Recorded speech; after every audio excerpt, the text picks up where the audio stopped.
Welcome back to Six Survival Diaries. As you all know, it's Velvet, and this episode will be referred to as Club Cool C. So, this story takes place back in the 90s when I was young, outside, and yeah, I knew I looked good. Me and my friends were walking down Western Road one day, laughing, minding our business. Out of nowhere, this guy pulls up beside us in a nice car. Now let me paint the picture. Light-skinned Rastaman, clean, confident, smooth talker. The type that knows he's gonna get attention. And honestly, he got mine. He starts talking smooth, asking where we're heading, what we're doing later. Then before I can overthink it, he asked for my number. And I gave it to him. Not because I was in love. Let's relax. I was young, he looked good, and the energy felt exciting. So he tells me he wants to take me out later. And I tell him straight, I don't really go out without my friends. And he goes, that's nothing. Bring them too. Now that should have been my first sign. But at the time, it just sounded like a good night. Later that evening, he calls. I'll be there around 11. Be ready. And listen, we got ready. Hair done, outfits lined up, heels on. I'm not gonna lie, I was a little excited. So 11:30 comes around, and surprisingly, this man actually shows up on time.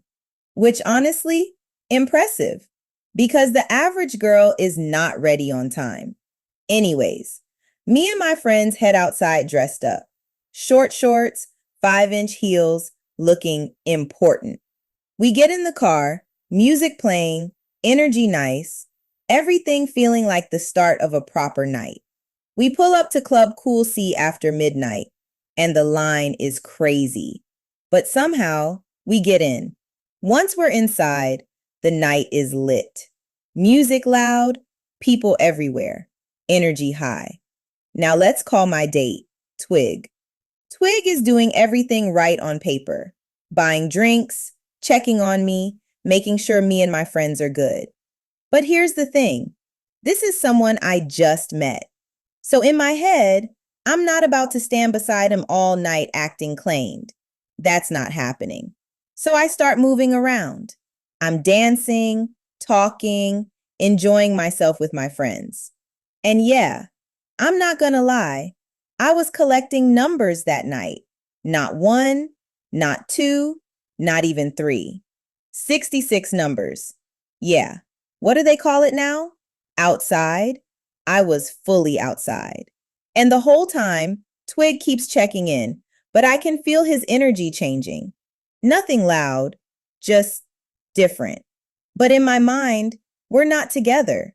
It's just a night out. Fast forward. It's after 2, the bar closes, my feet are killing me, and honestly, I'm tired. So I go looking for him because he's the one who brought us there. I find him, walk up, and before I can even finish saying, hey, you ready to go? He raises his hand and slaps me hard. So hard, people immediately turned around, and I just froze because no man had ever put his hands on me before. Not a stranger, not someone I knew, nobody. It didn't even feel real at first. It felt like everything paused. Then everything hit at once. People jumped in immediately. Security grabbed him, dragged him outside, and suddenly the whole club turned into chaos. And me? I'm just standing there, shocked, embarrassed, trying not to lose it in a packed club. My friends rush over asking if I'm okay, but honestly, I just wanted to go home. So we leave. Cab ride home, dead silent. Because I'm still trying to process how a whole night turned into one bag of fuckery. So the next day, he calls me, and I already know it's either going to be an apology or nonsense. It was nonsense. This man starts cussing me out, calling me names, saying I embarrassed him, saying I had no right taking other men's numbers, like I belonged to him. And that's when it clicked. Because he bought drinks and took us out, he thought I owed him something. And I shut that down immediately. I told him straight, we are not together. I do not belong to you. And after what you did, there will never be anything. Because one thing about me, I do not tolerate violence. Then I hung up. And back then, there was no block button. So I changed my entire number. That's how serious I was about cutting him off. For a long time, I tried to laugh that situation off like it was just another wild story. But honestly, that night stayed with me because it was the first time I experienced that kind of disrespect, that kind of aggression, and it changed something in me. It made me very clear on what I will accept and what I absolutely will not accept. And from that night on, I learned real quick. Just because somebody does something for you doesn't mean you owe them anything. And remember, if you have a story you'd like to share, you can always send it in. Names, details, and identities can be changed to keep everything completely anonymous. Because sometimes the stories people carry silently are the ones that need to be heard the most. Please make sure to like and subscribe so you can stay connected for future stories.